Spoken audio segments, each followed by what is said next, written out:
Everybody is here now? Yeah. Yeah. Okay, sir. We are already live. People are watching us, but sorry for there was a technical call. Now, right. Welcome all my panelists, all my guests.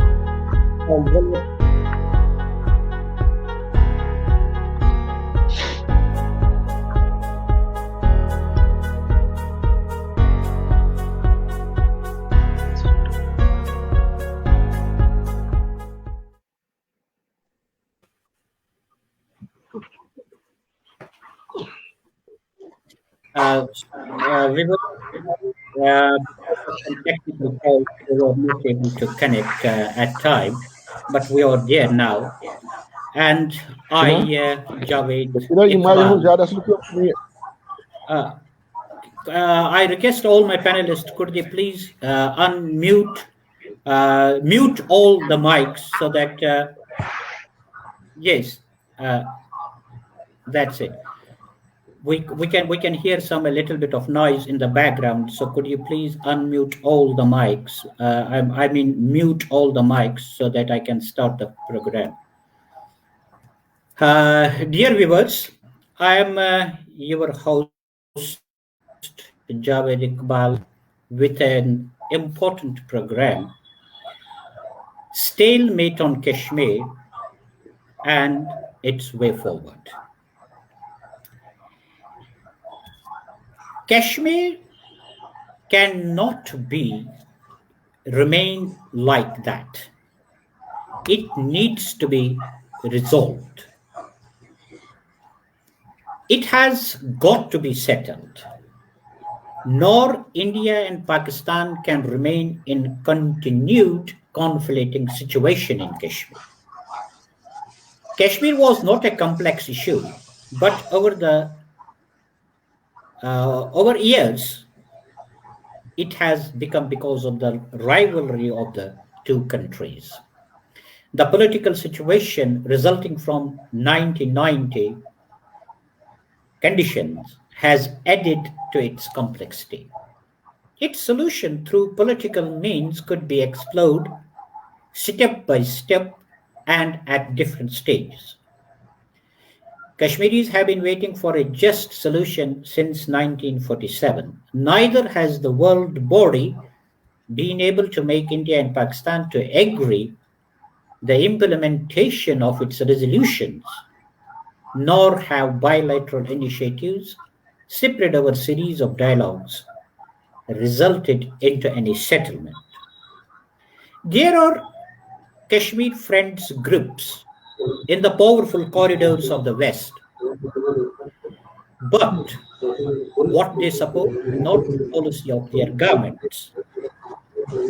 Like in UK, parliamentary groups speak against human rights violations and support for the resolution of Kashmir problem, but these groups do not or have not been able to change the strategy and long-standing position of government, which is India and Pakistan, to find lasting political resolution on Kashmir, taking into account the wishes of Kashmiri people. While powerful people in the world continue playing politics, the situation in Kashmir remains dire and serious. Unfortunate reality is, world is distracted by the COVID-19 pandemic, but forgetting sufferings of Kashmiris could be a betrayal of the event. After similar agreement, it was hoped that the issue would be resolved by the two countries, but unproductive meetings between the officials have disappointed Kashmiris. Now, both the countries have floated this agreement. People from both the countries wish to live in peace and end bitterness. Continuing failure of the two governments to resolve their conflict over Kashmir via bilateral and high-level channels may necessitate the role of third party, while the third party creates the links between two adversaries and simultaneously satisfied its own geopolitical interests. Today, we have learned panelists from Srinagar, from America, and we will be talking to them. And let's see their opinion, what they say about the stalemate on Kashmir and what they think could be the way forward for this statement. Let me introduce my guests and my panelists. First of all, I have Dr. Vijay Sazawal. Dr. Vijay Sazawal is from Srinagar. He was born in Srinagar. He was educated in Srinagar. And he completed his engineering from then Regional Engineering College, Srinagar, now NIT. Dr. Sazawal is living in Washington these days, and WikiLeaks have disclosed that he is an advisor to the US government on Kashmir issue. He is an active community leader in USA for the Kashmiri diaspora. I welcome you, Doctor, in my show. Thank you. And now, my second guest is Mr. Sorry, he's advocate. Where are you? Are you there, sir? Mr. Advocate G.N. Shaheen. Advocate G.N. Shaheen is from Srinagar, and he represents Chairman Kashmir Council for Justice. I welcome you, sir, in my show. My next panelist will be Professor. Just a minute, I am having some problems in getting you on the. Just a minute, sir.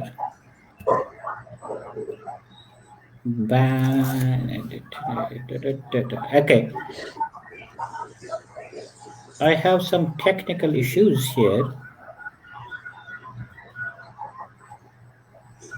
Now, sorry about that. Mr. G.N. Shaheen, I have introduced him. Mr. Bashir Arif, ex-Director General of Radio Kashmir, Srinagar. Mr. Anil Anand from Jammu, and Mr. Bhupinder Tikku. Let me start from Dr. Sazawal. Dr. Sazawal, can you hear me? Yes, I can hear you. Thank you. All right. All right. Can you hear me? Can you hear me?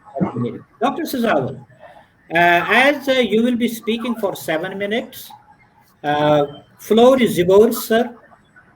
All yours. Thank you. Let me begin by saying a sort of a misnomer in the title, because I don't see there's a stalemate.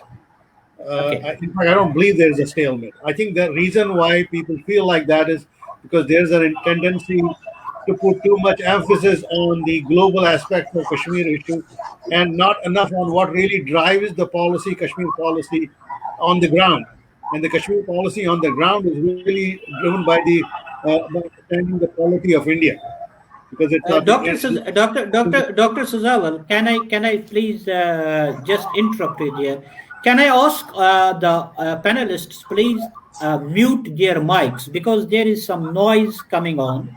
Could they please mute their mics so that we can hear Dr. Sazawal? Please. Yes, Dr. Sazawal, go ahead, please. I mean, part of the reason why that is so is because Indian politics is very complicated, and the strategic decision making in India is even more complex. So there is actually a method in the madness of Indian decision making, but Kashmiri politicians and analysts typically choose to ignore such decision making at their own peril. The new political architecture creating the Union Territory was not a 2 day change which took place in August 2019.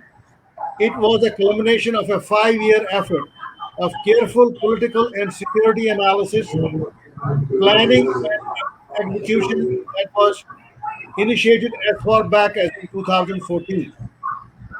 But the key question actually is today, why was the statehood taken away? That goes beyond Article 370 and 35A.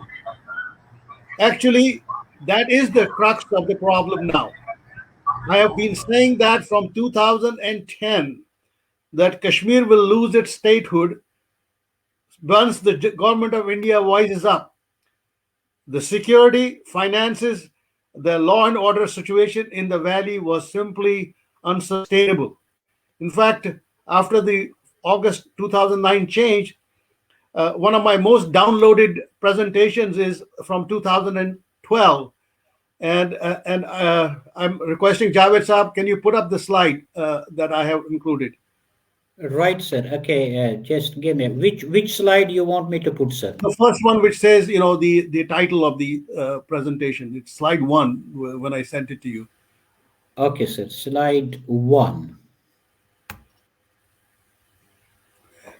So this is the presentation that I made in 2012 at a university in Texas.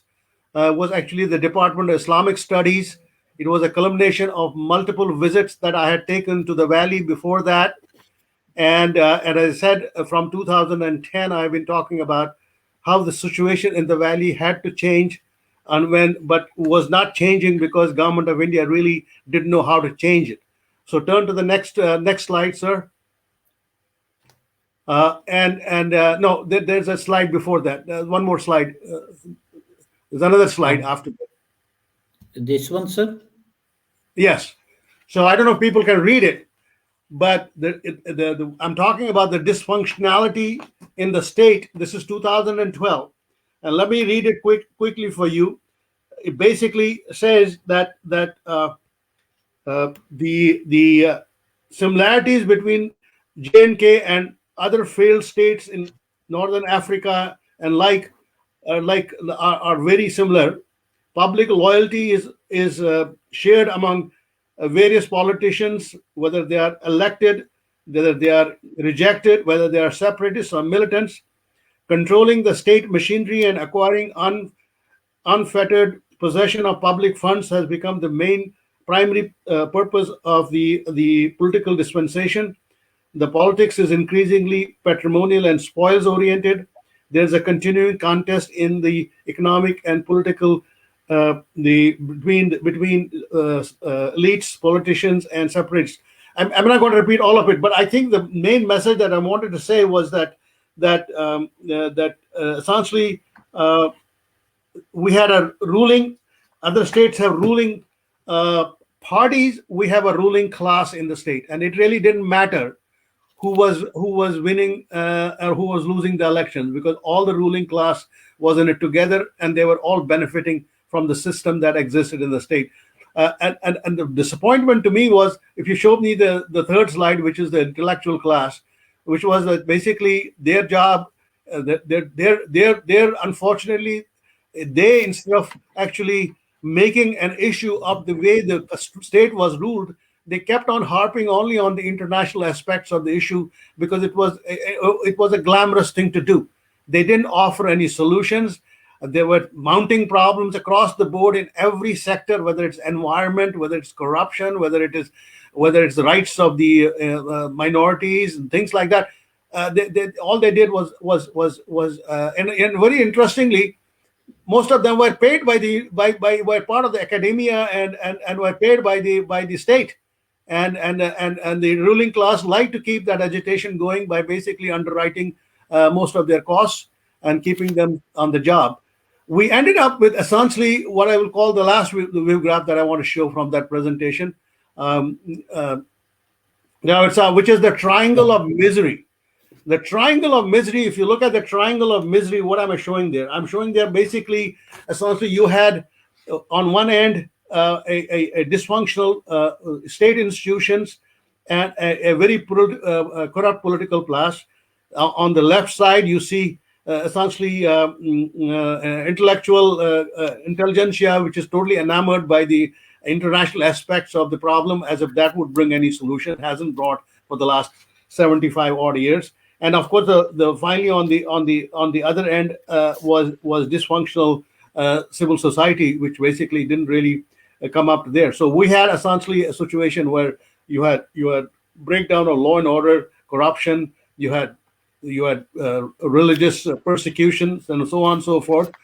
But the U.S. Indian government reaction is within the triangle, which basically shows that all they did was plug money in there and change policies. They were inconsistent. They didn't really have anything going. So the main thing was the situation was unsustainable, but they didn't know how to unlock the situation. Of course, the change took place in 2014. We all know how it happened, what happened. I'm not going to dwell into that, but let's talk about the fact that paradigm has shifted, and where do we go from there?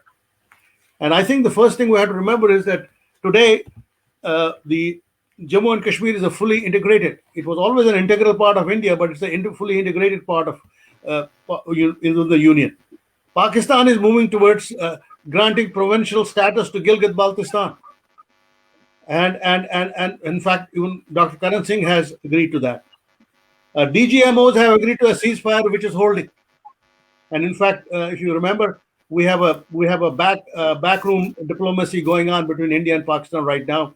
And Prime Minister even sent a note of get well card to Mr. Imran Khan yesterday. So LOC has in fact become now a de facto international boundary. And in fact, that has been reinforced by, if you listen to the State Department statements recently, they're also basically saying that is what's happening on. So those are the aspects on one side. On the other side, within the valley itself, let's be very clear. There is no religious diversity in the valley, and Kashmir has never been itself has never be itself without Kashmiri Pandits. Kashmiriyat without Pandits is a farce. So what I'm saying is the bottom line is let India and Pakistan address their irritants bilaterally, and let us productively focus on energies entirely on domestic politics, religious equity and diversity, and quality of life within the UT. Way forward, in my mind, the way forward is pursue steps that will give hope and justice to the people of Jammu and Kashmir, including minorities, ensuring that the rights of UT subjects are enshrined in the Indian Constitution.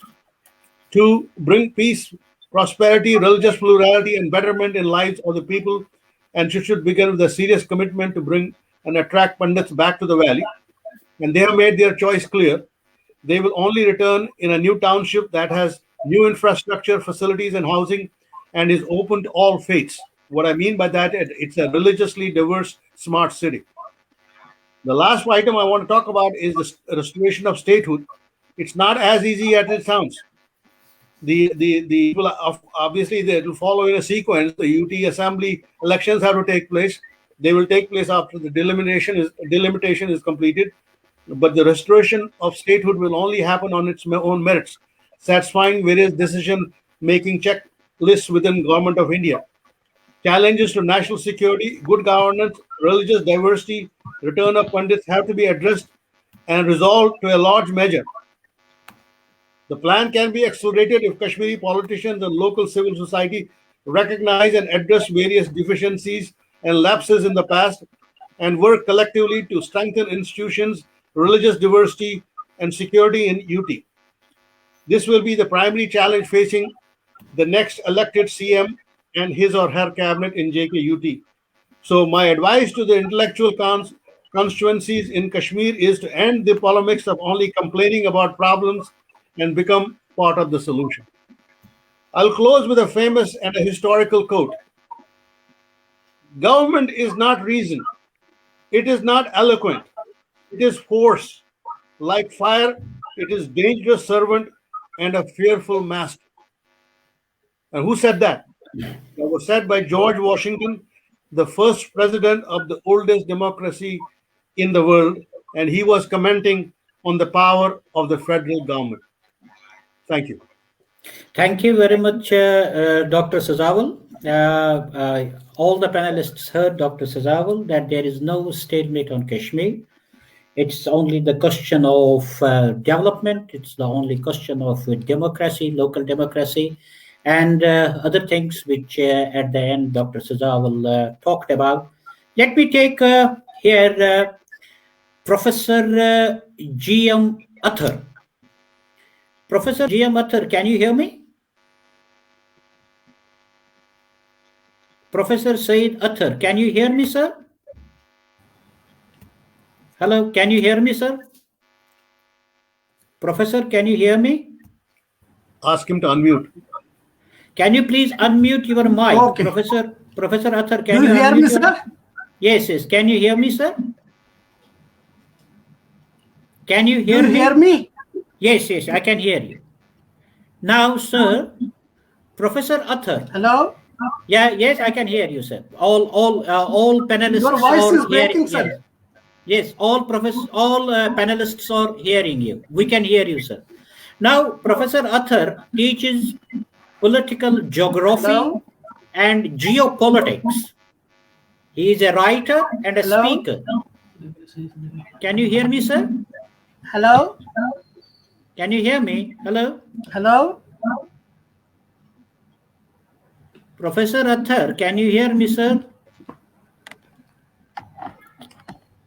Can you hear me? Right. Let's take. I'm unable to hear. Okay. Okay. We will. Mr. Advocate Shaheen, can you hear me? You are in the show, but hello. Can you hear me, Advocate Shaheen? Can you hear me? Yes, I am audible to you. Yes, yes. Right. Whether I am audible to you? Yes, you are audible to me. Let's see that after some time we can take Dr. Shaheen. Mr. Shaheen. Mr. Shaheen is Chairman Kashmir Council for Justice, and he has joined us from Srinagar.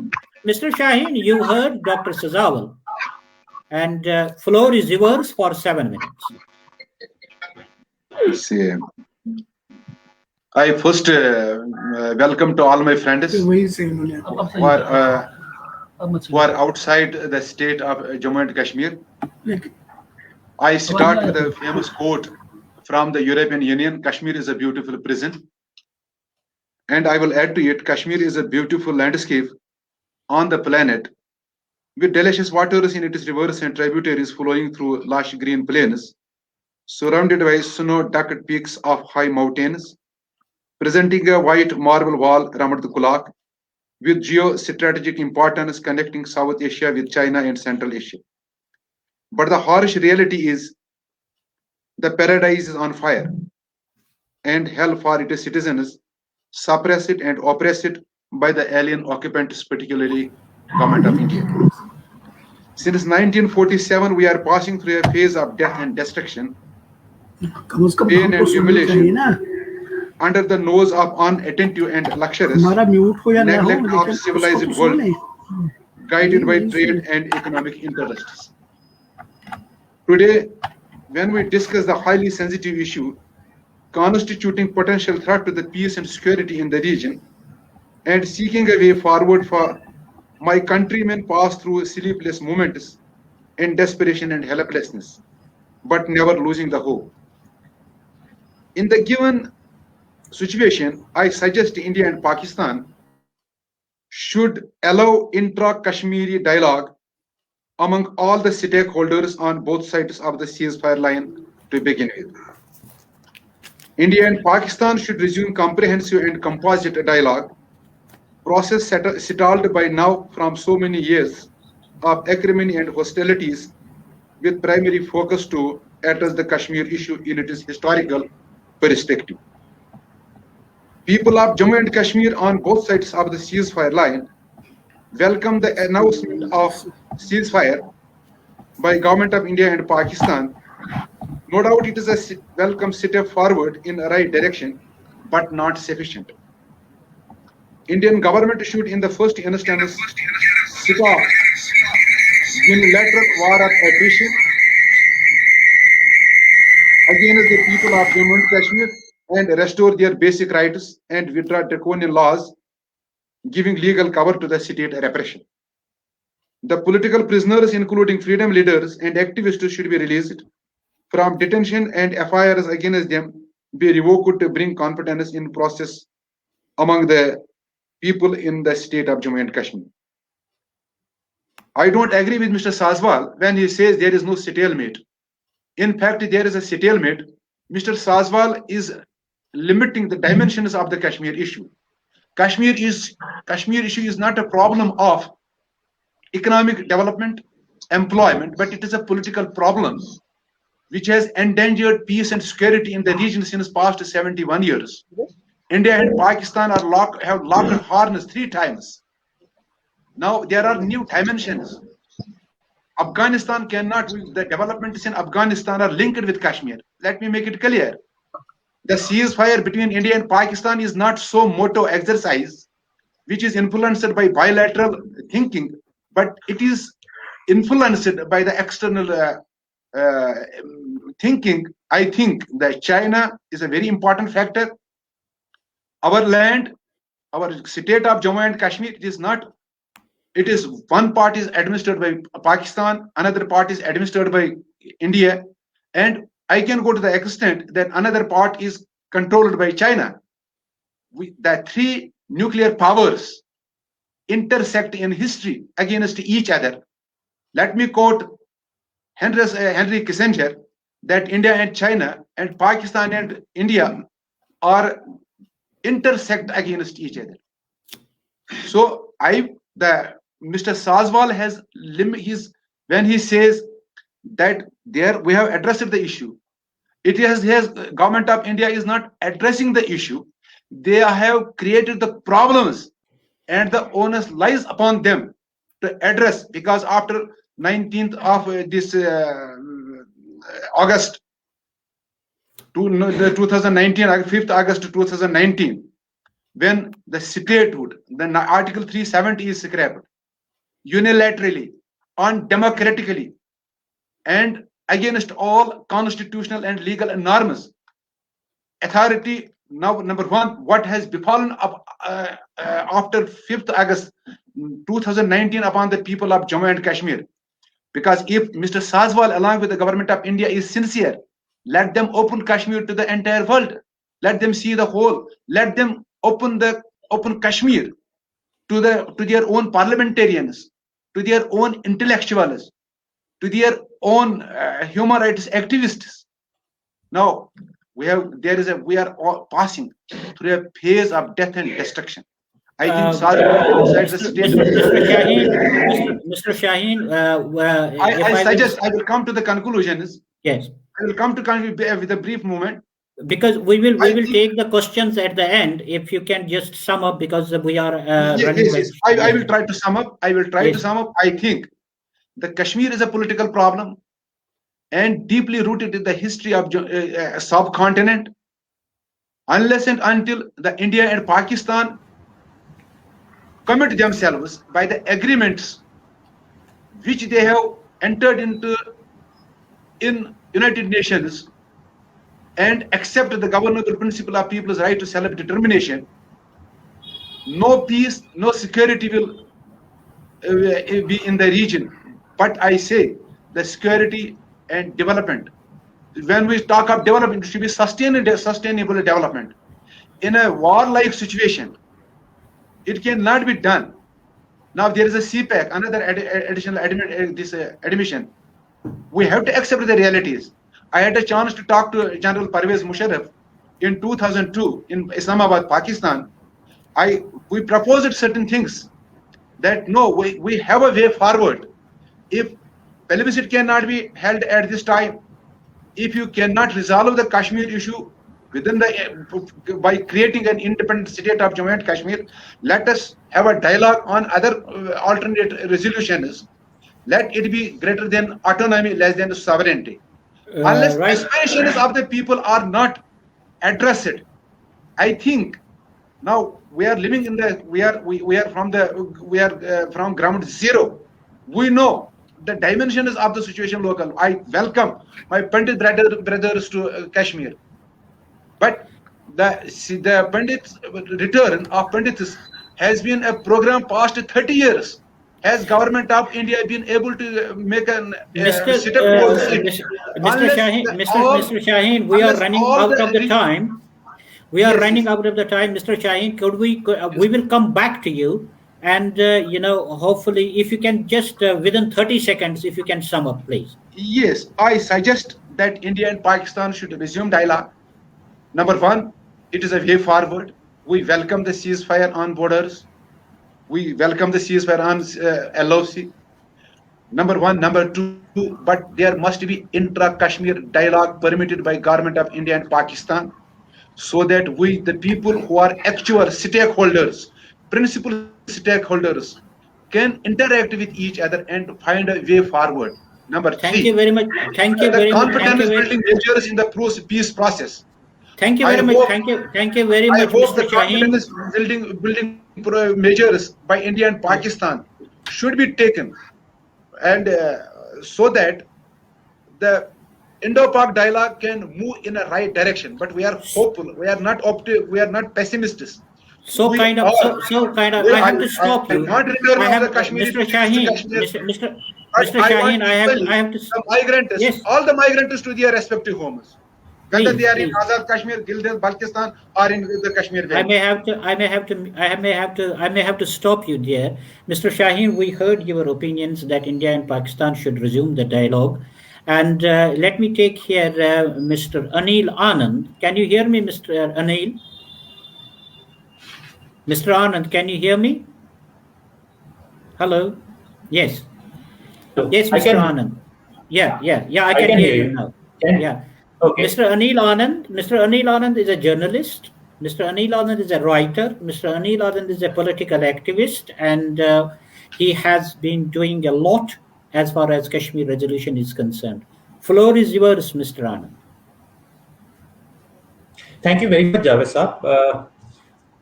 After listening to two speakers, I'm confused for where do I start from? You rightly introduced me in the beginning that I'm from Jammu, but I am from Jammu. I am working in Delhi for the past 30 years. But most of my relatives who lived in Kashmir are living in Kashmir.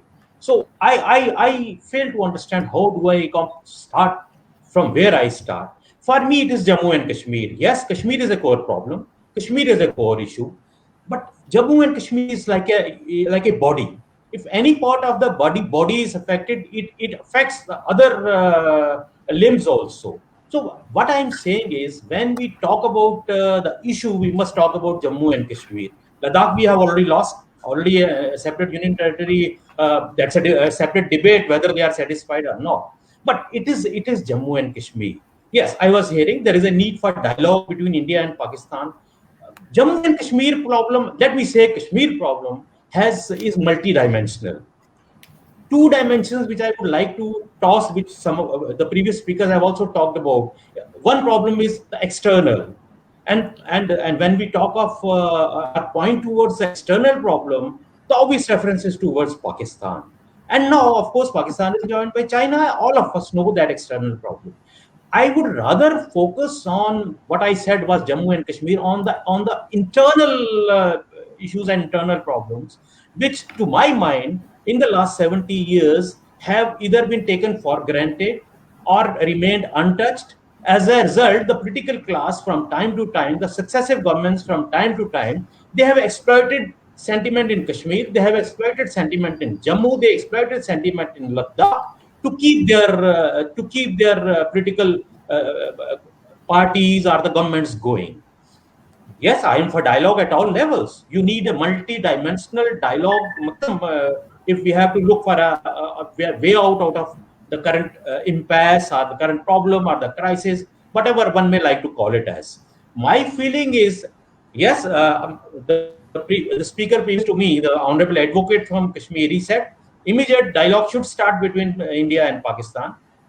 Would it be wrong to say that immediate dialogue should start between the society of Jammu and Kashmir? Would it be wrong to say that immediate dialogue of those who are still living in Kashmir and the displaced community of Kashmiri Pandits should start? Would it mean that Jammu and Kashmiri Pandits should talk? Yes, they should talk. The biggest problem lies, and the Sazawal Saab very rightly pointed out, I have been following since 1990 when he visited Delhi, and I covered him for my that time newspaper Hindustan Times. He's very right.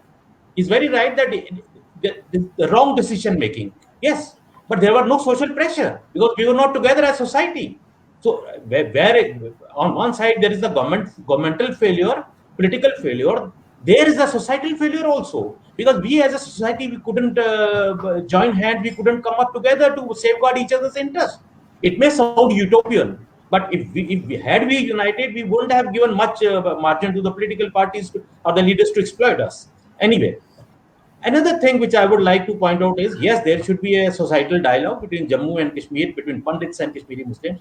Ultimately, unless and until the societies are in order, the internal, our house, Jammu and Kashmir is in order, the India over which is governing Jammu and Kashmir also is in order, we will not be able to effectively face the external dimension of the day of the problem. Yes, we have been, our security forces are doing a commendable job, but whatever they have to do, they have been doing over the last 3 decades. But internally, I still say, yes, this is a good idea that Sazawal Saab has, I was, what do I say? I was, मुझे अच्छा लगा उन्होंने कहा, अलग township with all faiths. लेकिन earlier demand जो पनून कश्मीर की थी, that was the separate homeland. So, we can't work on utopian ideas to arrive at a solution. After all, we have to accept certain ground realities as they exist today. Geopolitical, societal, we will have to accept them. We will have to carve out the solutions out of the current this thing. We can't turn the clock back. We can't have utopian ideas. We should have workable ideas. We should have meeting of minds at different levels. Particularly, I'm worried about the society. Hello. वो speaker का फिर मैंने Sorry. So Sorry. Can I go on? Yes. Carry on. Yeah. So I am not touching any political issues. I am purely on another dimension which is not being touched by. मैं अभी कई सालों से सुन रहा हूँ, नहीं होता है टच. जुबानी जमा खाता तो होता है, लेकिन सोसाइटी के लेवल पे क्यों नहीं cohesiveness होती, वो मुझे समझ नहीं आई. When we talk of very proudly, I am proud of diversity of Jammu and Kashmir and Ladakh. But that diversity should have been strengthened by हम ख्याली जिसे कहते हैं उर्दू में, वो कहीं हो नहीं पाई. उसी का नाजायज फायदा या जायज फायदा पॉलिटिकल पार्टीज और पॉलिटिकल क्लास ने उठाया. It is not too late. The first and foremost, we must talk to each other within Jammu and Kashmir, and then to Delhi before we think of talking to Pakistan or Beijing. Yes, the two things can go on simultaneously, but it is very, very important that our house should be in order and we should accept the ground realities which exist. There is a problem in Kashmir. There is an issue in Kashmir. They have a genuine grievance. Kashmiri Pandits have a very genuine grievance. They have been thrown out of their home and earth. I will not go into the reasons, what happened, why happened. Everyone knows. Jammu is indirectly being affected by this situation. So this situation, since we were not talking to each other, why I am suggesting that Jammu and Kashmir should talk to each other? It is very necessary, because what is the situation now? Let me share certain things with you without giving the details of it. When a government Delhi takes a decision about Jammu, some welfare, some other things, there's immediate reaction in Kashmir. When the governments, this one or the previous one, they took decisions about Kashmir, there is immediate reaction in Jammu. Why this, that? Many nomenclatures are then classifications are given.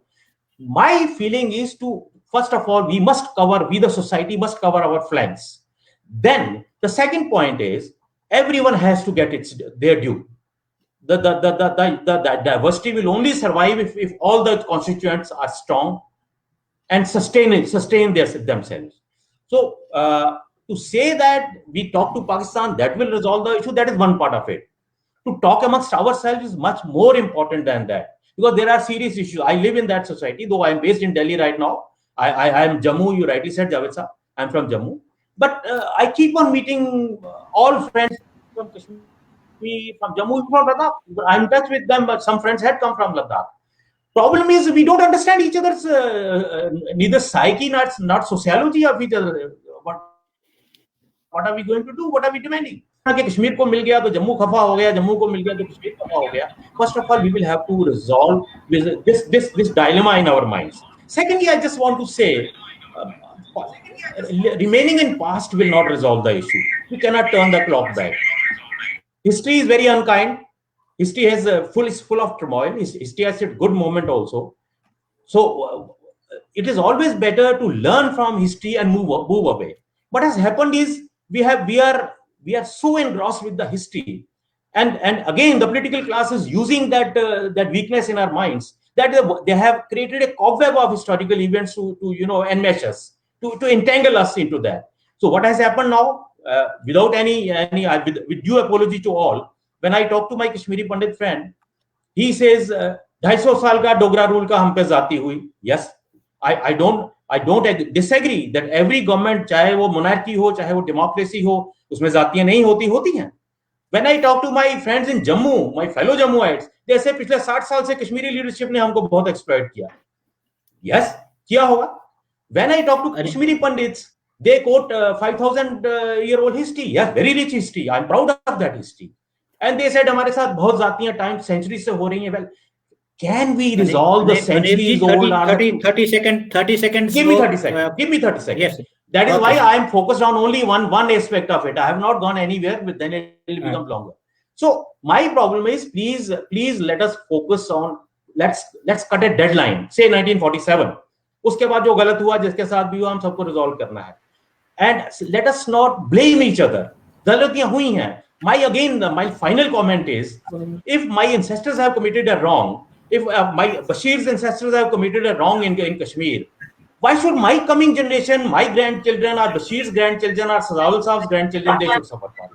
So somewhere we have to think now of the future generations also, rather than living in history, tossing historical events again on each other. It will not lead us to anywhere. And I thank you very much, Javed sir, for taking this initiative.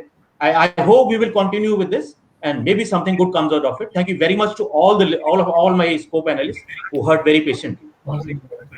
Thank you very much, Mr. Anil Anand.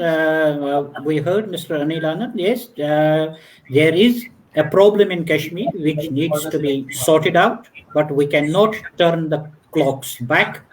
We have to look forward for the future, and we don't have to dig the past. This was Mr. Anil Anand. I don't know whether Mr. GM Athar can hear me. Can you hear me, sir? Yeah, I can hear you. Thank you very much, sir.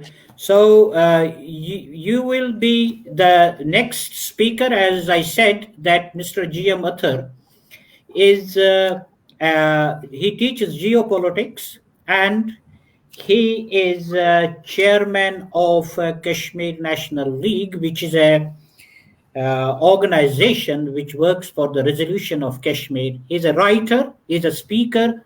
He has written a lot of articles and have spoken about the resolution of Kashmir.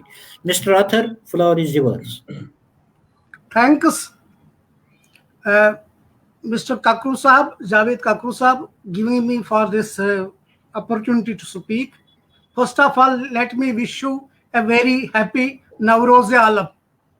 And as we know that this Navroz Alam makes us a part of the Ajam region. Now, so far as the Kashmir issue is concerned, I think we are basically deviating from the basic issue. Had we been living in the medieval period, and it would have been an era of the empire building, whether for India or Pakistan or for China, then the common man had no say in the system, and ultimately then it was not a problem. But we have come a long way across. We have seen the Enlightenment revolution in the 18th century, in which the authority of the monarch was challenged, and it was said that basically the sovereignty lies with the people, and that is why once in 1787 the American Constitution was passed, and it was said that we the people is the first opening sentence of the American Constitution. Then another feature was added, that is basically during the French Revolution, and it was the National Assembly was established, and the concept of the nation came. And again in 1815 at the Vienna Conference, there was a novel idea that a nation should have its own state. And then the first nation state which was developed was basically Greece in 1821. And still further, we came after World War First, and then we see in the World War First what happens, that at the Versailles Peace Conference, the principle of this national self-determination was basically accepted, and then the modern Europe was basically given this right.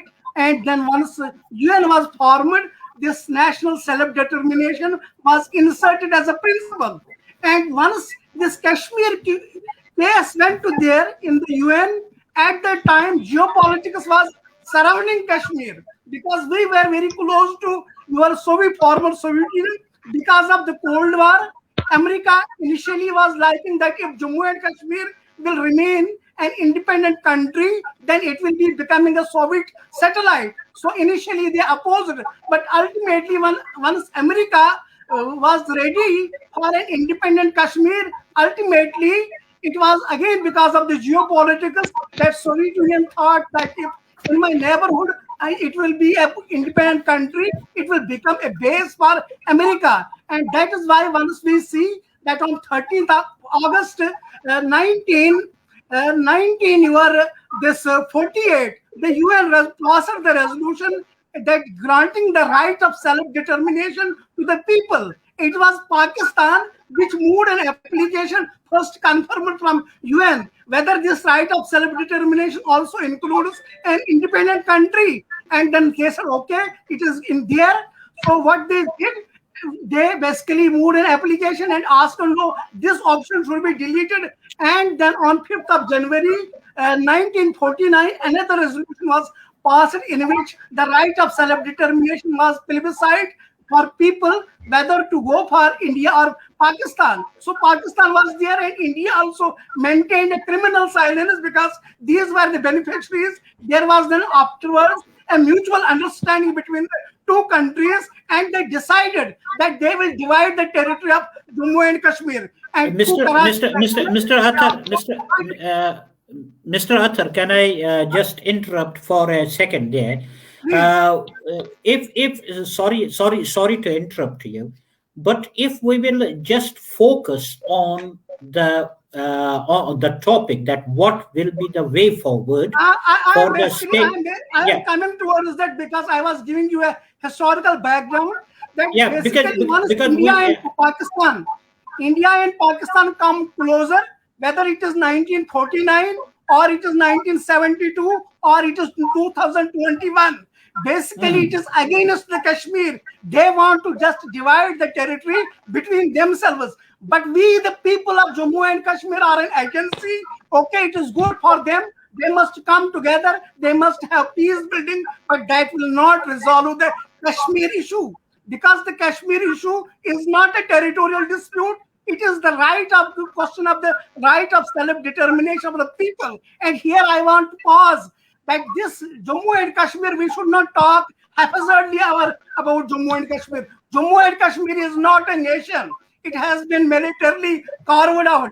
There are at least 6-7 nations within Jammu and Kashmir. Kashmiris are a nation. Dogras are a nation. Pahari Gojars are a nation. Ladakis are a nation. Baltis are a nation. Then your Dardas are a nation. Burshasti people, they are also the nation. So first principle is that since the major nation or the heartland of all these nations is geographically, historically, demographically, that is the Kashmiri speaking Kashmir region, which includes your Kashmir Valley, your Chenab Valley. So the first point should be that this nation should be recognized first as the nation or the heartland nation, core nation, and this must be demilitarized by India. Once it is demilitarized, a sovereign government is formed, then the plebiscite, two-option plebiscite needs to be held in Ladakh. Ladakh is speaking district Leh and Zanskar one unit.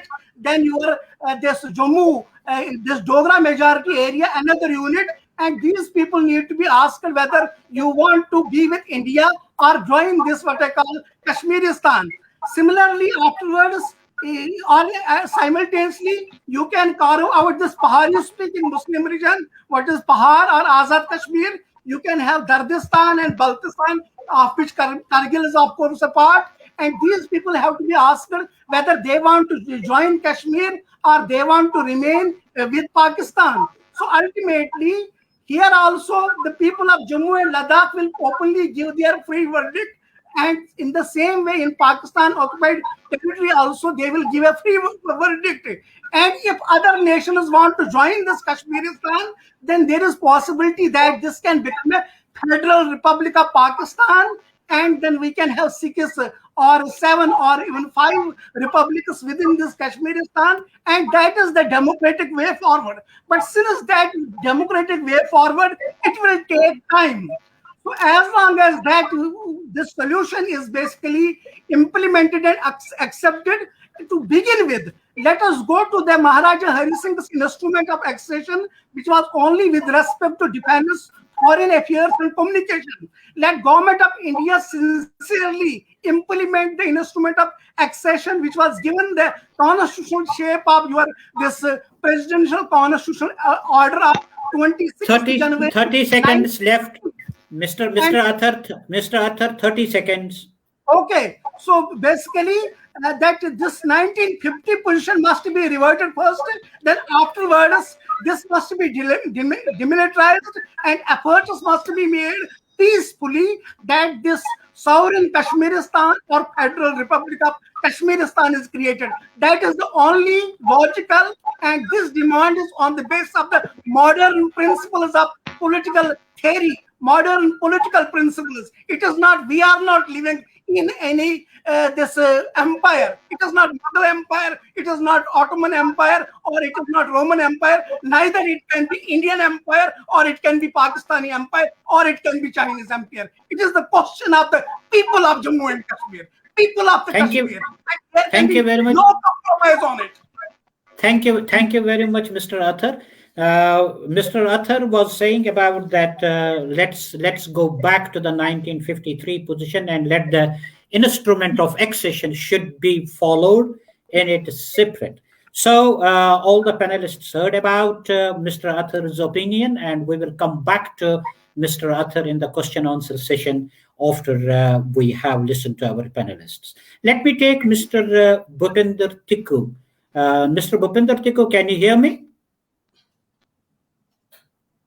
Can you? Oh, all right. Can you hear me, Mr. Bhupinder?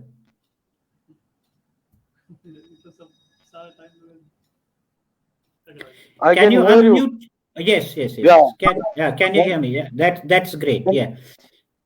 Yes, I can hear you.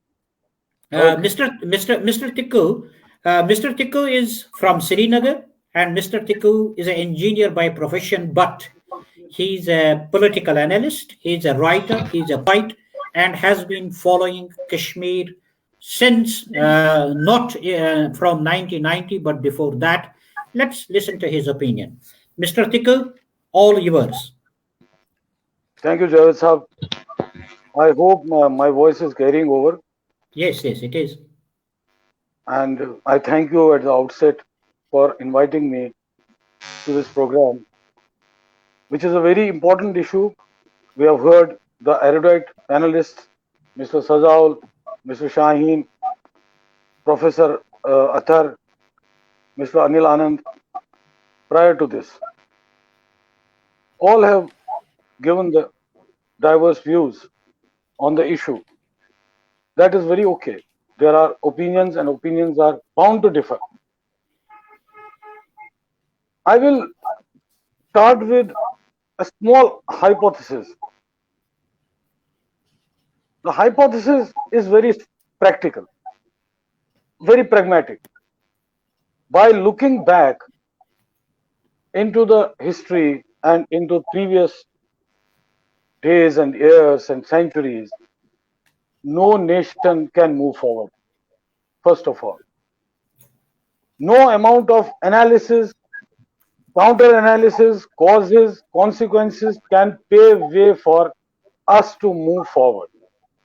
Since this program is about the way forward, so I will only concentrate on that. Here we have a huge emotive baggage, all of us, whether we belong to any community, any region of Jammu and Kashmir. There is a baggage with us, and that baggage is so heavy because of the emotions that whenever we speak, I have attended many conclaves on Kashmir issue and all this. There have been emotive outbursts, claims, allegations, counter allegations, rejoinder, which have led us nowhere. Nowhere. They have only fueled the fire. Till now, what I see the problem, the crux of the problem, whether it is a problem of Kashmir, whether it is a problem of other regions of Kashmir, allied regions, and Jammu, which cannot be forgotten in this. Because before partition, it was the whole state was under Maharaja and so on and so forth. We all know that. Anyway, I'm not going into that. I'm not delving into that. Till now, what have the people of Kashmir done? And it's no surprise that even today also in this panel, we are expecting or we are externalizing the issue. We have pled with the world fora like the UN, United Nations. We have garnered support from the OIC or the Islamic bloc countries. We have run around from pillar to post with the G8 countries and gone to garner support from the various friendly nations. But that has also not borne any fruit. Now let me come to the people of Kashmir. Who is this Kashmiri? Or a Jammuite? Or a Ladakhi? Or a Bakarwal? Or a Pahadi person? Who is this? This person has the genes of a farmer. We cannot, no matter what we say, we cannot negate the fact that basically the people of Kashmir are agriculturists. They were farmers. They were floriculturists. They were horticulturists. They indulged in fisheries. They were boatmen. They were shepherds. If I look into my legacy 10 generations back, I'll find that my generations were also farmers in some way or the other. Similarly, all of us sitting here. Now this farmer, I may tell you, is basically a peace-loving and a God-loving person. Not God-fearing. He's a God-loving person. He believes in destiny. If there are rains, he prays to God and takes things into stride. If there are no rains, he prays to Allah or God or Bhagwan or Ishwar. So that is our intrinsic character. Now, what happened few decades back, that this intrinsic character, there is always, it's human psychology. I'm a psychology student. I know that human psychology में ऐसा generational shift आता है, where from the edifice of पुराने मलबे से हम नई चीज निकालना चाहते हैं कि नहीं जी, हम नहीं, we are not peace loving now, we don't need harmony, we want to go ahead, we want to take things in our hands, and that was done. No problems with that. There were mercenaries who led the show and they tried to form a solution. Now 31 years after that or 32 years after that, no solution is in view, because it is not about, it cannot come with violence. It cannot come with singularity. It has to come with plurality. When Gandhi moved the resolution of freedom for India, he could not do that alone. He had children, he had women, he had men from all castes, all sections of society, all regions, all languages with him. Only then he could muster the courage of, or what we can say, that he was successful in his endeavor. It was not Gandhi, it was the ideology. Similar thing has to happen here. The boatman, the horticulturist, the shepherd, the taxi driver, all of them have to be taken into account. What we are doing is that we are giving them a rhetoric, an old political rhetoric, which just fuels their emotions. There are emotions, and their emotions have to be there. But it is not the way forward, sir.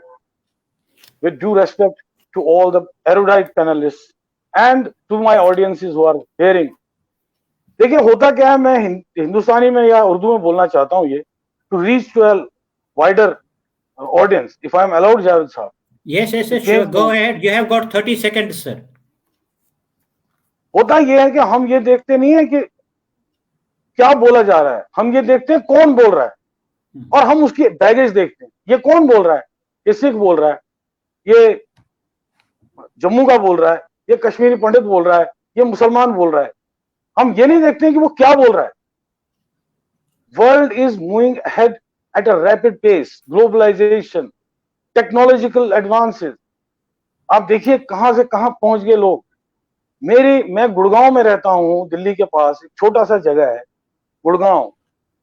मेरे जहां मैं जिस block में मैं रहता हूं, उस block की बात कर रहा हूं, वहां पे 4 डॉक्टर्स हैं, Kashmiri doctors, who are working here since last 10 years. वहां पे आईटी प्रोफेशनल्स रहते हैं, कंप्यूटर इंजीनियर्स रहते हैं, जो यहां काम करते हैं. Now you decide what you want. Do you want the regular outflux of your progeny from Kashmir, or do you want a model which allows and accommodates all your new found energy, the technology, the digitization, the globalization within your own motherland? Thank you क्या very हमें much. आगे जाना है, या हमें आगे जाना है, या पिछले चीजों पे हार्प करते जाना है जो हमें आज तक तो कोई नतीजा दे नहीं पाए, और आगे भी उम्मीद कुछ कमी दिखती है. So this is the way forward. Thank you. बहुत शुक्रिया आपका mister तिक्कू. Kashmiris are peace-loving people. Kashmiris want an end to this bitterness, and they want to flourish in life. They want that peace and development. That was Mr. Tikku, whom my all panelists and my all viewers heard. Now, Mr. Bashir Arif, can you hear me? Sure. Yeah. Right. I'm hearing you. Yeah, Mr. Bashir Arif, now floor is yours. As I have already introduced Mr. Bashir Arif. Bashir Arif he was heading the All India Radio as a deputy director and director general of Radio Kashmir Srinagar, a political analyst, an activist, a writer, a poet. Ji Bashir Arif Saab, floor aapka hai. First of all, I say hello to all the fellow panelists, especially Dr. Sazawal Sahab. Dr. Sazawal Sahab, in the beginning, in his comments or observations, said that there is no stalemate in Kashmir. If there is no stalemate in Kashmir, so why are we discussing it? There is a stalemate. I remember it was 4th of August 2019. There was a buzz around, कुछ गड़बड़ हो रही है, कुछ होने वाला है, something is going on, जंग होने वाली है, कुछ होने वाला है. I spoke to a senior officer in the administration. What's going on? Is everything okay? Because an official communique was issued that said Yatra was on, Amarnath Yatra, that was stopped. All of a sudden, it was cut short, and all were asked to leave Kashmir Valley immediately. Even laborers, menial workers, small-time workers, masons, carpenters who used to come from Bihar, Madhya Pradesh, UP, other parts of the country. There was a mad rush of retreating from Kashmir. Something is going on. And the authorities came out with an excuse that we have got one gun and some explosive, and that has impelled the authorities to cut short the span of Amarnath Yatra and to ask non-locals to leave Kashmir. After 4th of August, you know what happened on 5th of August. Saying that, the then governor said, I had no knowledge about it. I never knew about it. But the same person is repeating the same thing wherever he goes as governor. That chief secretary came to me, Sahab, 10,000 लोगों को मारना पड़ेगा, कल ये होने वाला है. That means everybody knew they are going to scrap Article 370 and 35A. So I am not talking about that. There is a stalemate. The narrative is that Kashmir is a problem. Now, both the countries, they have decided to bury the past and start afresh. Both Prime Minister of Pakistan and Prime Minister of India, both have agreed. Even our Prime Minister has wished Prime Minister of Pakistan, since he is suffering from COVID-19, and he has wished him recovery. So far as Kashmiri Pandit community is concerned, they are part of our body. Kashmir without Kashmiri Pandits is incomplete. Some people say, I call them a class. I don't call them a community. Because a community has a sweeper, a vendor, a vegetable seller, a safai karamchari, many. There was not even a single safai karamchari belonging to Kashmiri Pandit community. Kashmiri Muslims treated them like their parts of body. And one more thing, Dr. Zawal Sahab will agree with me. The day Kashmiri Pandits started leaving the valley under certain threat or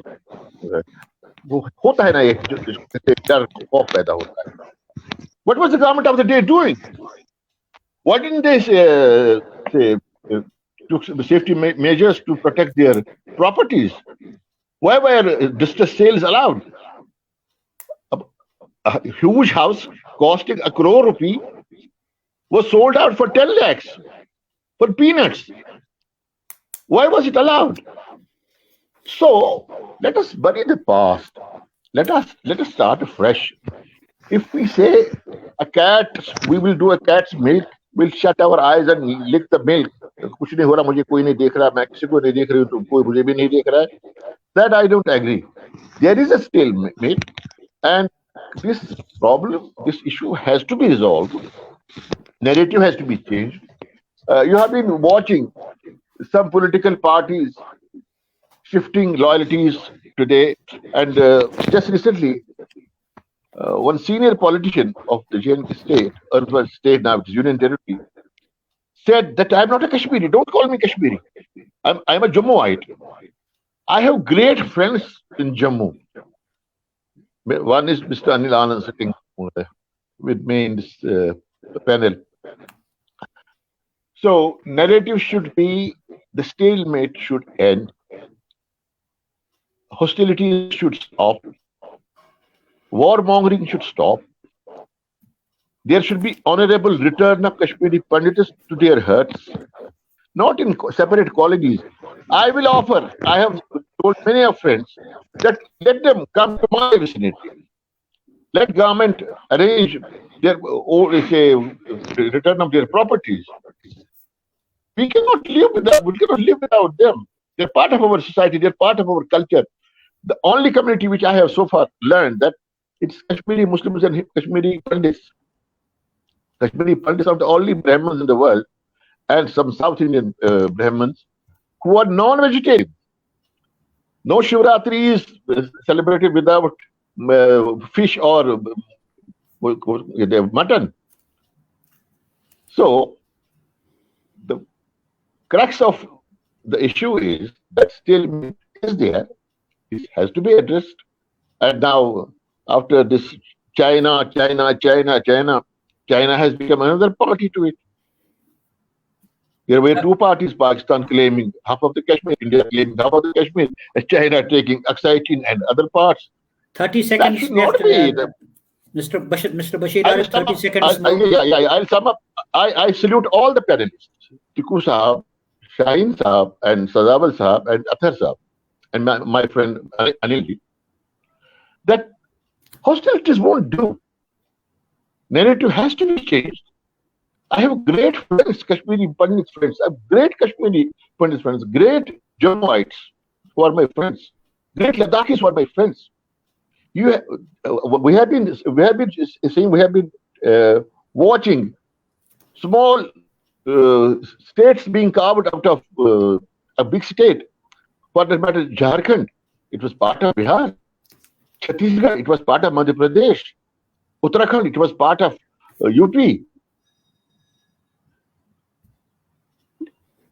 A sovereign state, erstwhile Jammu and Kashmir, by bifurcating it into two parts and that two union treaty, is an insult to all of us.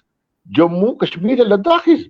Maybe Ladakh, lay people, they wanted what the status of union treaty, let it be.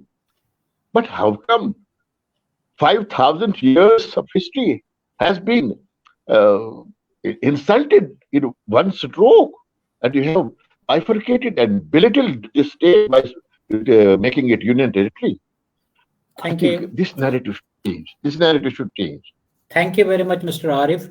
Mr. Arif, yes, so nice of you that you have raised some issues about the changing of narrative and hostile. There should be no hostility. There should be the end to the bitterness and end to those things which creates bitterness, and then we should move forward. So kind of you. Thank you very much.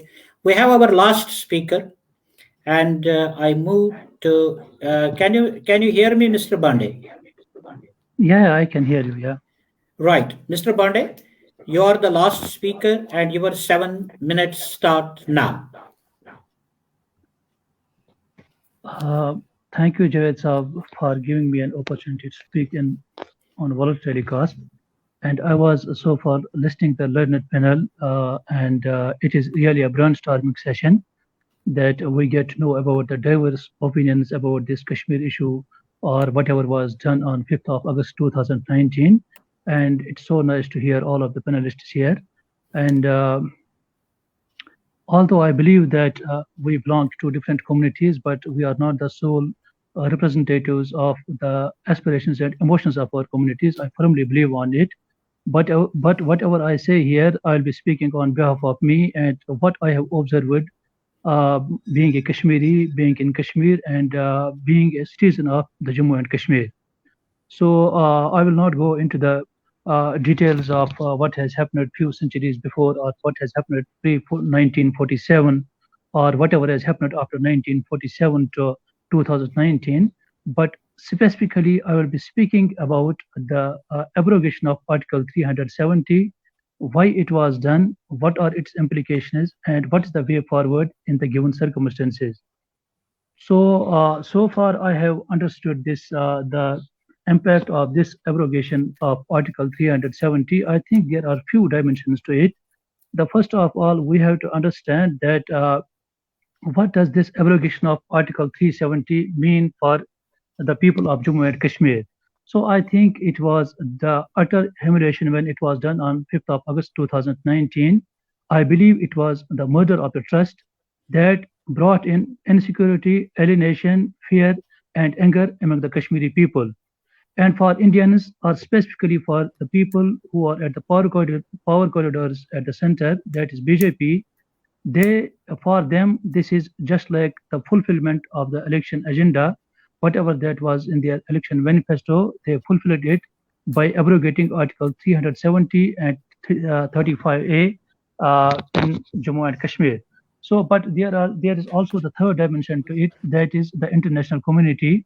As far as the international community is concerned, if you might have read that the international media, they saw it as as the curb of freedom of speech and freedom of living in the part of Jammu and Kashmir. So there are many ramifications of this abrogation of Article 370. And although the most of the Kashmiri people, they believe that the Maharaja, during the time of Maharaja, when he was the ruler of Jammu and Kashmir, so he had an accession with India. But on 5th of August 2019, the Jammu and Kashmir was annexed to India. That is, now India is the full-fledged ruler of the Jammu and Kashmir. Earlier, this was based on some guarantees, constitutional guarantees, but now there is full annexation of this part of Jammu and Kashmir to the rest of India.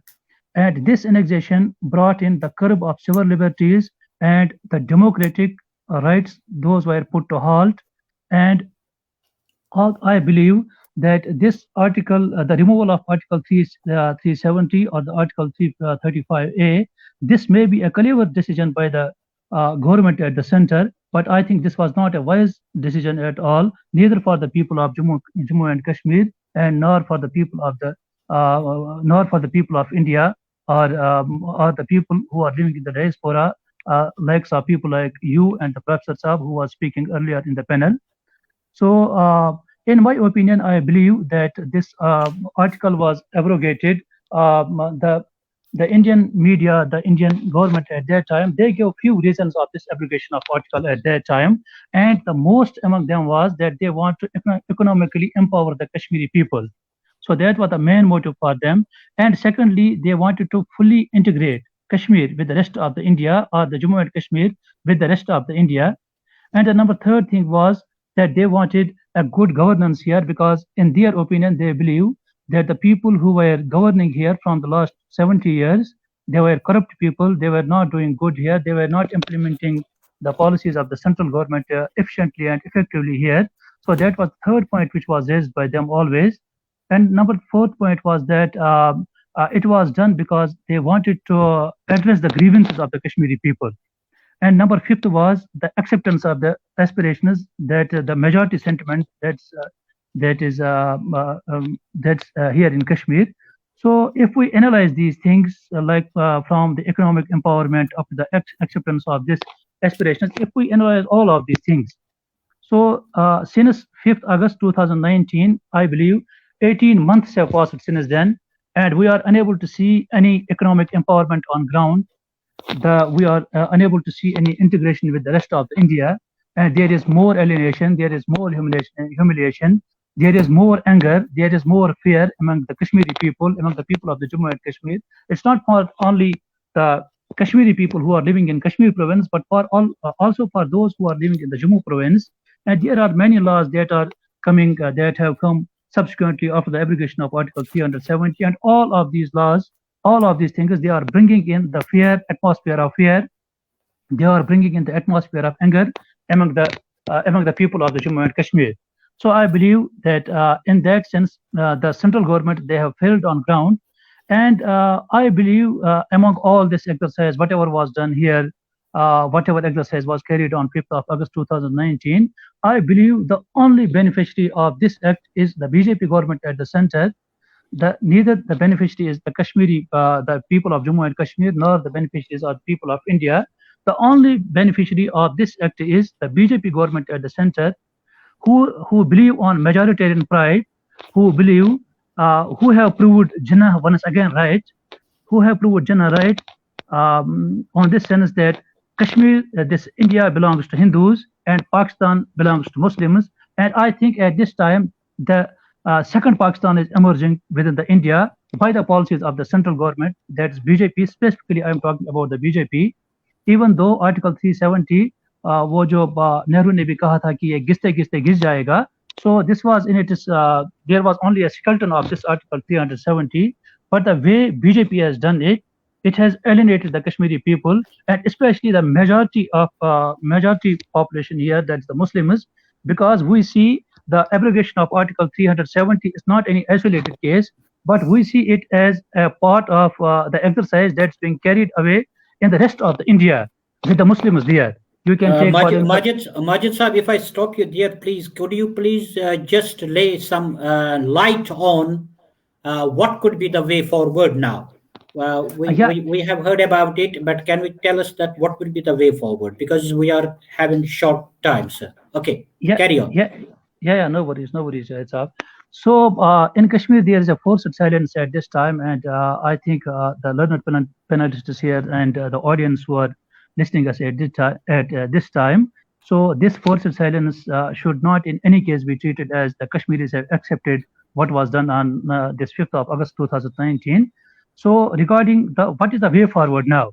So the way forward is that we know that this Kashmir, this is not only a political dispute, this is a territorial dispute as well. And as most of the panelists here, they discussed it.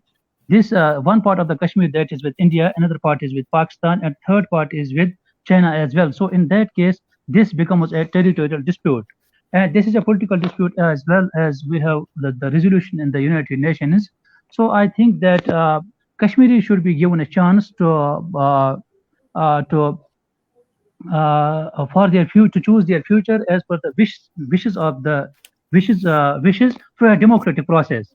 And besides this, the borders they should be made irrelevant, and the democratic institutions in Kashmir, they should be strengthened for the greater good of the Kashmiri people and the people who are living in the state of Jammu and Kashmir. And the people of Jammu and Kashmir, they should be treated at par with the human beings that are living in the rest of India, because at this time we feel that we are being treated otherly. In the same land we are being treated otherly, and this practice should stop once and forever. And the last thing I would like to tell here is that the Kashmiris at this time, we are not struggling for the restoration of Article 370 or the restoration of Article 35A. But what we are struggling for is that there should be some concrete resolution for the Kashmir issue. As Dr. Suzawal he earlier said that we have to accept this, we have to accept the ground reality. So Kashmiris are unable to accept this ground reality as it is at this moment. But we want the complete and final this settlement of the Kashmir issue as per the wishes of the majority of the Kashmiri people. Thank you very much, Javed Saab. Thank you very much, Advocate Majid. Yes, the wishes of the Kashmiri people should be heard, and the borders should be made irrelevant, and other points raised by Advocate Majid. All the panelists have spoken, and I give a chance to every panelist to speak questions to each other if you have got any. If not, then we have got some questions. First of all, Mr. Arif, Bashir Arif, I will come to you. Can I ask Ms. Dr. Sazawal to ask his question and whom he wants to ask? Yes, Dr. Sazawal. I was going to make a comment. Actually, I will be very brief. Very brief. Okay. I am, what we did today, quite frankly, is no different than any other Kashmir session 10 years back, 5 years back, 25 years back. By and large, I think the Kashmiri intellectual people have really let down Kashmiri people because they are so enthralled by the international aspect of the issue. They're so enthralled by the fact that, what happened in the past. And they're really prisoners of these grand visions, which I think in Pakistan, there's a Pakistani ambassador who called it grand delusions. These are grand delusions. The reality is whatever has happened in Kashmir in the last 75 years has happened the way the Indian government wanted it in the Indian side of Jammu and Kashmir. So if you are really wanting to have a solution, look for the solution within the context of what we can get from the government of India. Together, we need to work on that. Together, we need to have meetings as as was said by Anilji and all that, we need discussion between the communities within the Indian side of the Kashmir, and we need to have some stand that we can discuss with the India. We cannot be prisoners of continuing to harp on things that are really grand delusions. Thank you. Thank you very much, Dr. Sazawal. Jay sir, please Dr. give me a second. Jay Yes, sir. yes. I will come back to you, sir. Kashmiri intellectuals have really let down the Kashmiri people, and let's have a dialogue with the Kashmiri Javed sir. people. Yes, I will come Javed back. sir. I will come to you. Yes. Yes, Mr. Bashir Arif. Yes, go ahead. Then me, please. Saying that, as Dr. Sazawal Saab says, that we are living in delusions, and we have been impelled and compelled to live in delusion. In 1953, when Sheikh Muhammad Abdullah was arrested, and he was let free only after 22 years of jail, and Kashmir Accord took place, all of a sudden, earlier we used to have Sadr Riyasat and Prime Minister's nomenclature. Sheikh Saab accepted chief ministership and governor was sent here. I feel governors are post-retirement postings of politicians to different states. But saying that whatever has been done and will not be undone, then what are 9 lakh security forces doing in Kashmir if there is no stalemate? I am not contesting what Dr. Sazawal Saab is saying. I am simply trying to enlighten myself. I was told that something is going on, some militant activities, some militants are going to strike. It's why we have asked all to leave Kashmir immediately, non-local. Curfew was imposed. Nobody was allowed to move around. And all of a sudden, governor of that time says, just a minute, governor of that time says, I had no information about what is going on. Mr. Arif, The stalemate. Can I stop you there? Please. Have you got a question? Please don't I have a make question. a statement. I have a question. Yes. Yes. To Dr. Sazawal Sahab. If there is no stalemate, look, we are living in Jammu and Kashmir, Anil and me. Advocate Bande and Advocate Shahid Saab and Sikku Saab is living in Delhi. Attar Saab is living in Delhi or Kashmir. We feel the pain. Wearer knows where the shoe pinches. Dr. Sazawal Saab sitting in America cannot feel our pain. I am not, my children are not, they have not gone to school for last 18 months. Not because of COVID-19 only, because of this stalemate, because of curfew, because of bunts, because of firings, because of killing. So what is the question, sir? The question is, why doesn't he feel that there is a problem? There is a stalemate. Right. Okay. So, Dr. Sazawal, would you like to answer that there is a problem, there is a stalemate? Why don't you accept that?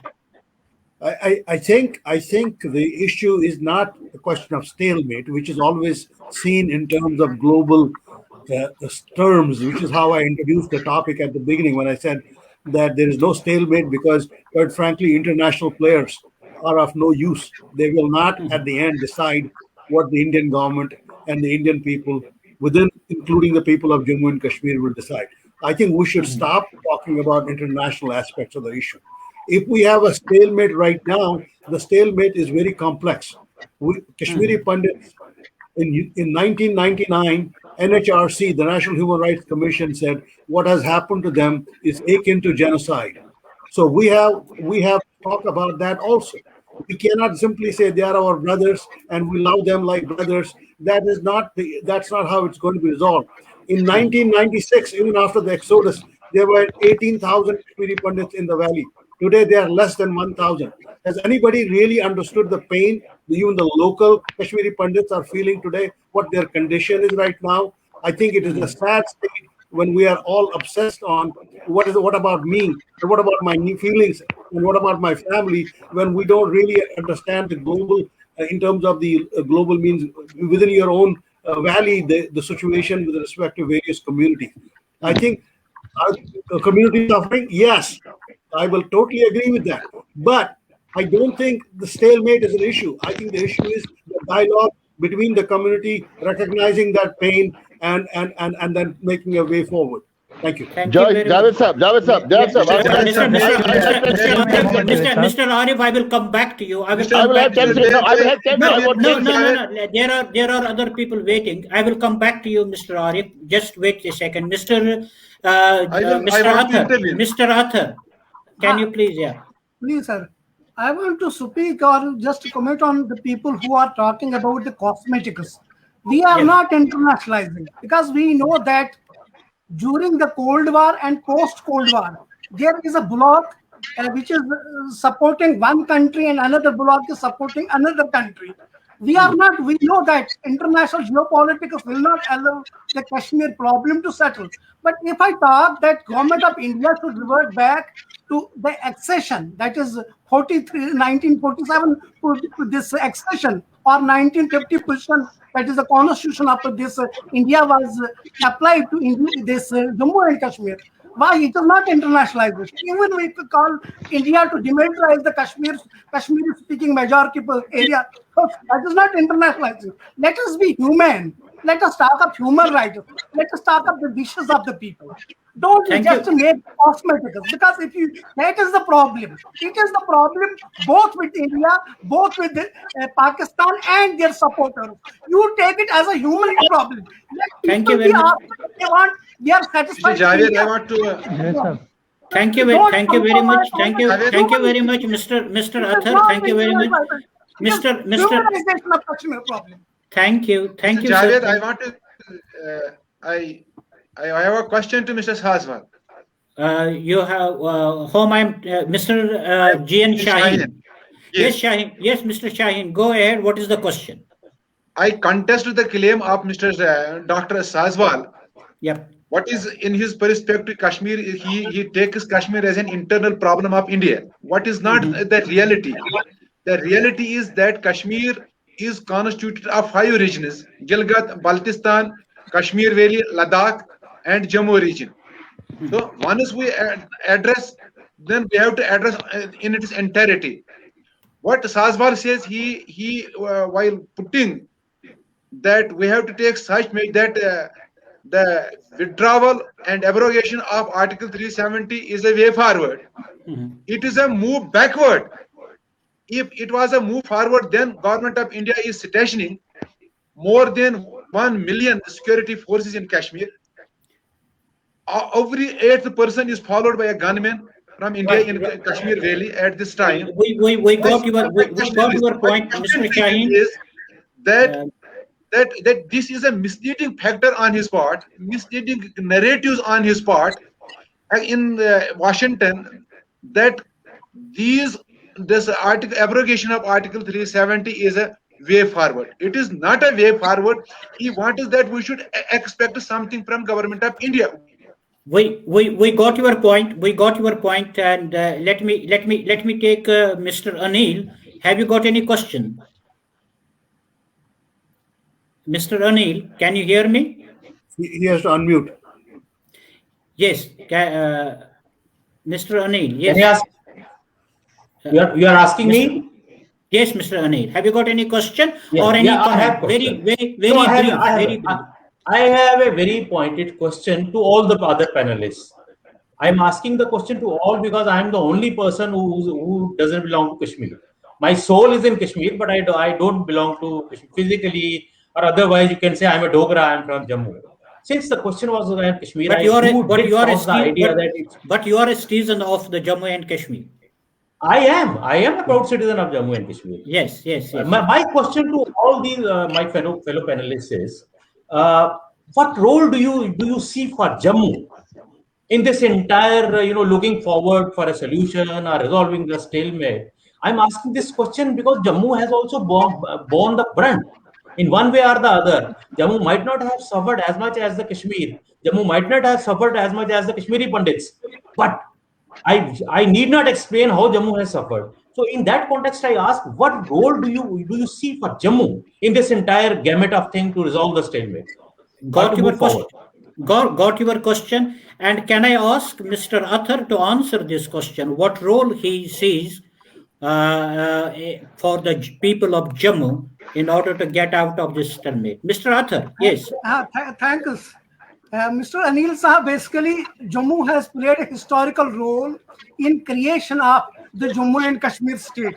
Whether we now agree it or we do not agree, the Dogras, even Gulab Singh, I have read his history, and he has basically virtually bought this Jammu and Kashmir for the people of Jammu and Kashmir.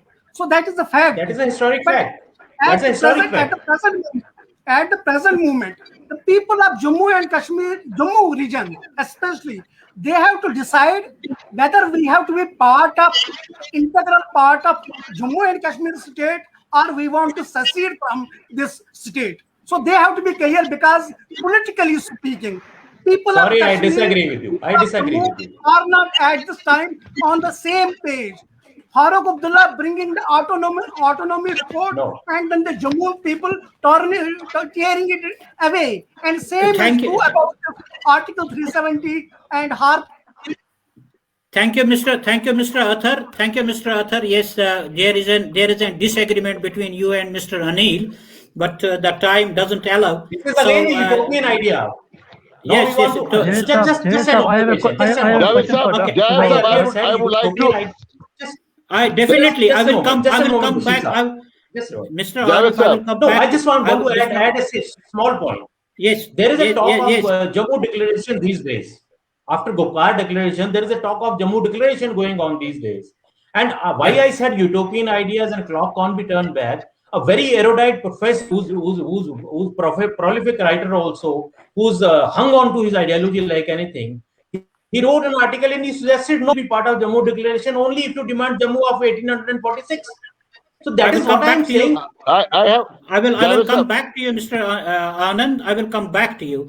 Mr. Arif, Mr. Arif, Bashir Arif Saab, let me take Majid first, and then I will come back to you. Yes, Majid, you have got a question, Majid. Yes. Yeah. Actually, my question is to Dr. Suzawal Saab. He told me that he told all of the panelists here and the audiences who are listening to us. He told that at this time we have to seek from the government of India what is achievable. So I am answering to him that we are not asking government what is achievable for us, but what we deserve at this moment. Even if we have to wait for next 100 years, we are ready to wait for that. But what we deserve in the long run, we are going to get it. And my question to Dr. Suzawal Saab is that he repeated, and his whole argument is revolving around one thing, and that is that we the people of Jammu and Kashmir, we are internationalizing this issue. It is not the people of Jammu and Kashmir who are internationalizing the issue. It is the India who is internationalizing it, number first.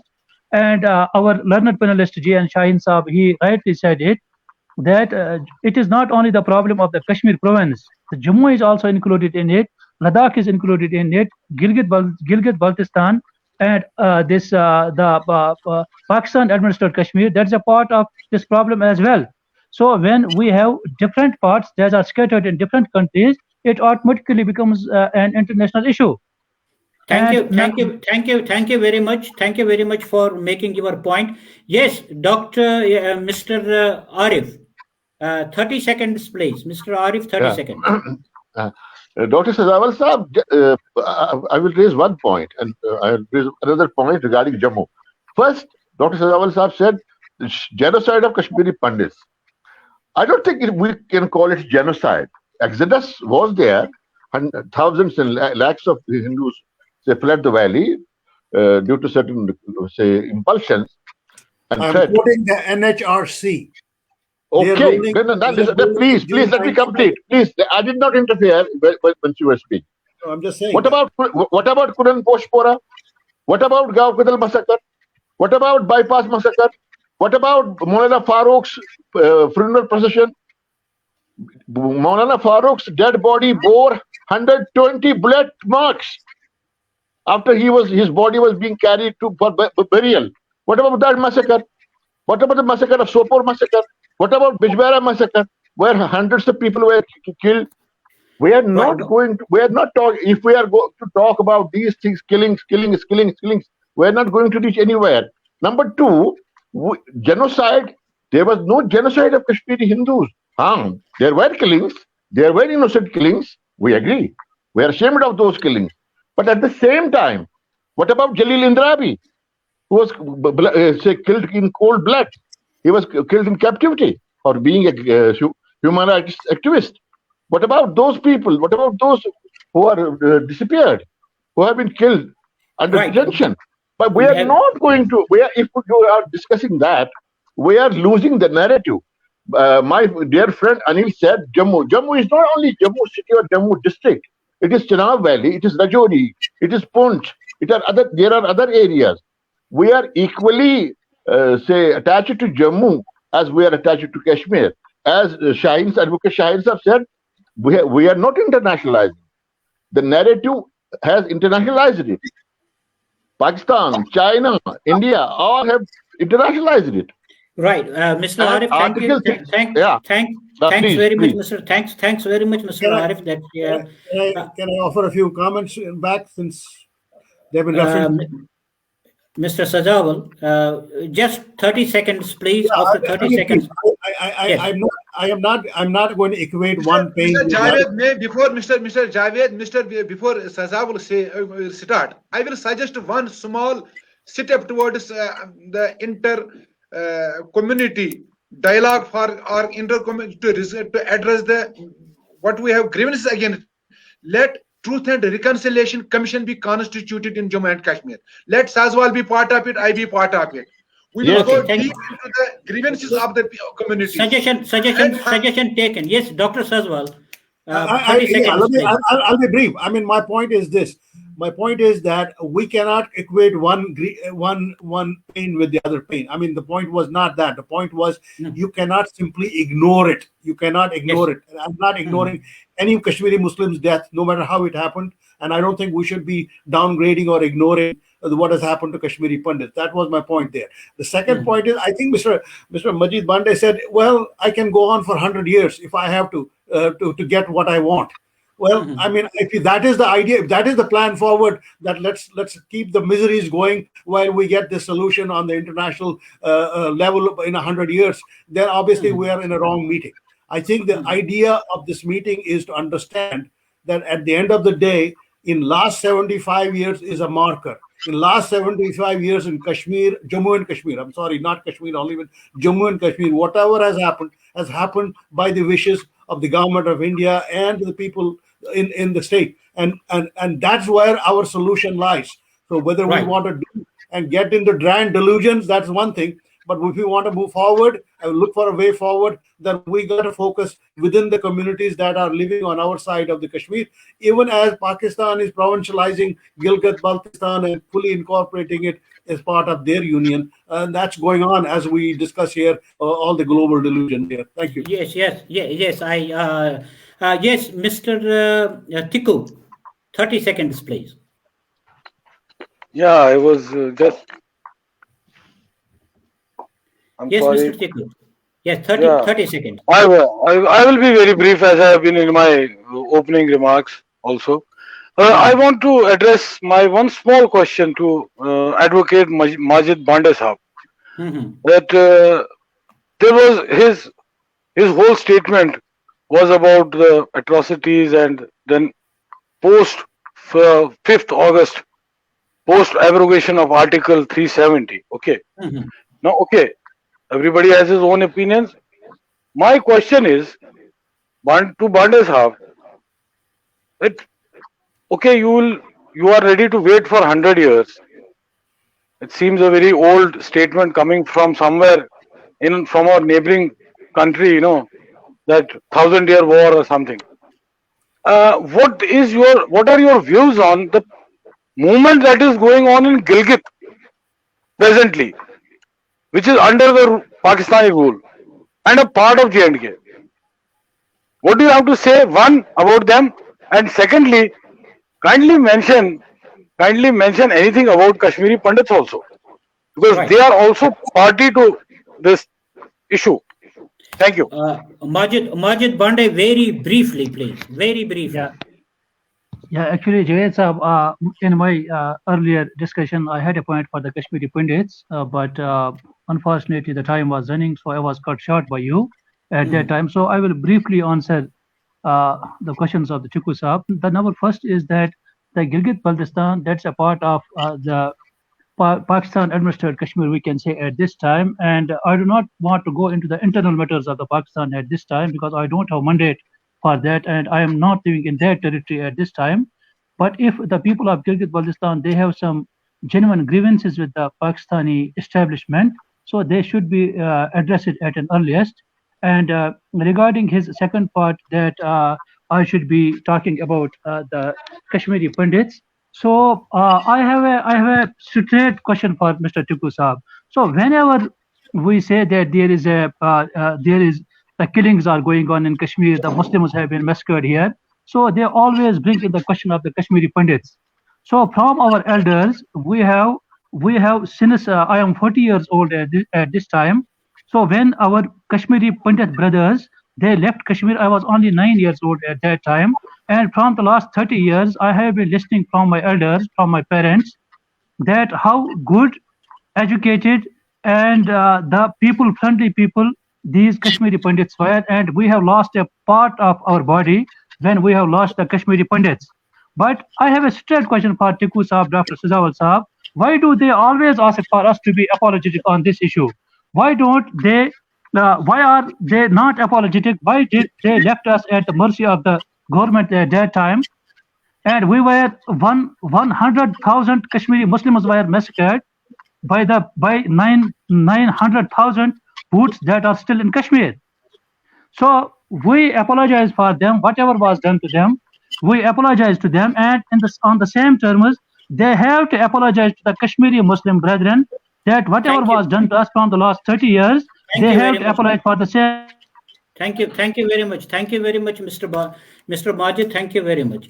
Now, as I have got a couple of questions, I have got series of questions from my viewers, but I don't think that I will be able to ask all those questions. But no, I have to say only one line, sir. Javed Saab, I'm sorry to interrupt. I have to say only one line. Just only one line. I think it is going to drag now. Let's not drag it. Let's listen to the viewers, what viewers have been asking us. I have got a question for Dr. Sazawal. Dr. Sazawal, are you there? Can you hear me? Yes, I can hear you. Dr. Sazawal, I have been asked to ask you a question. Just a minute. I want to put you on the screen first of all. And then I will read the question which I have been asked to ask you.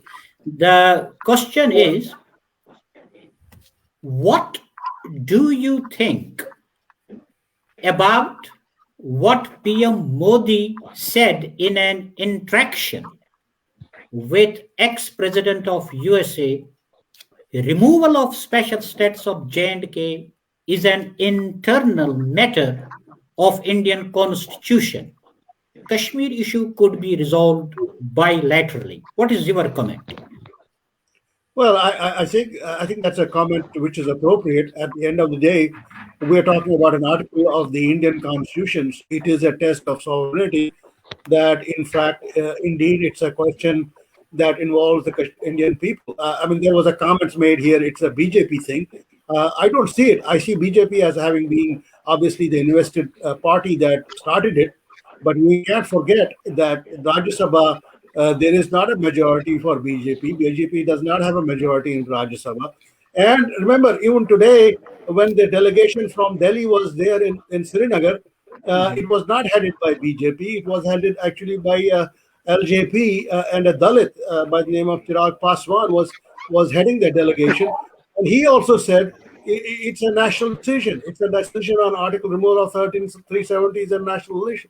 So I don't think we can daydream and talk about BJP and go with the media hypotheses that are done by the opposition parties. The fact of the matter is it's a national decision, and so it's an internal decision. It was within the constitution. In terms of bilaterally, I don't know whether he meant bilaterally with Pakistan. I mean that is part of the Shimla agreement. I think everybody has recognized that. I think only about last month the U.S. State Department gentleman was on the network, and he was asked a question about how are the issues going to be resolved, something like Kashmir, and he said again that it's a bilateral issue. We recognize it as a bilateral issue, and India and But Pakistan should be. Dr. Sazawal, the same related question, which is there, as you said, that it is a bilateral issue and India and Pakistan should resolve this. But the question has been asked that the similar agreement, both the countries have floated the similar agreement now, because it was decided within the similar agreement that all the issues will be sorted out bilaterally, but both the countries, Pakistan and India, have totally floated it. How you comment on that?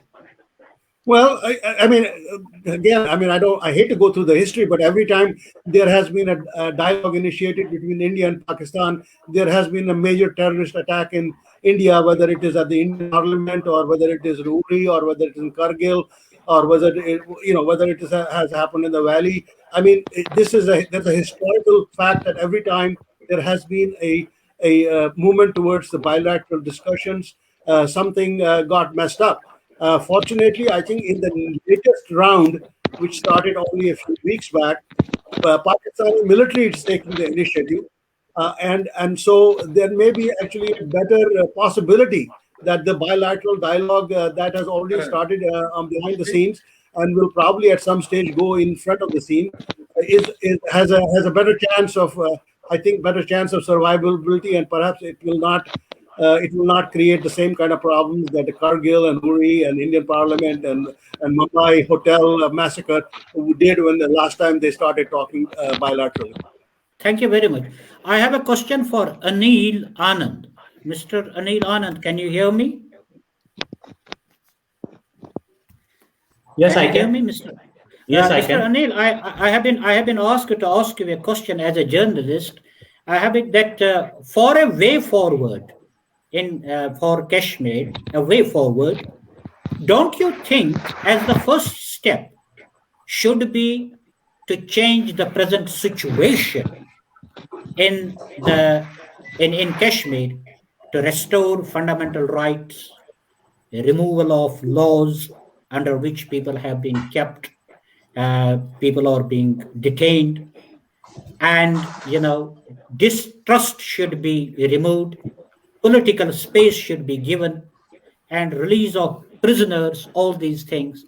How do you think that as a first step, the government of India and with the I Kashmiri? agree. I agree with this contention. I agree with this. Some goodwill measures need to be taken after the demotion to statehood to union territory, abolition of 330, 35.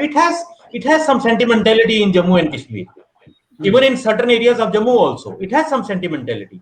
So some goodwill measures need to be taken which are focused on Kashmir.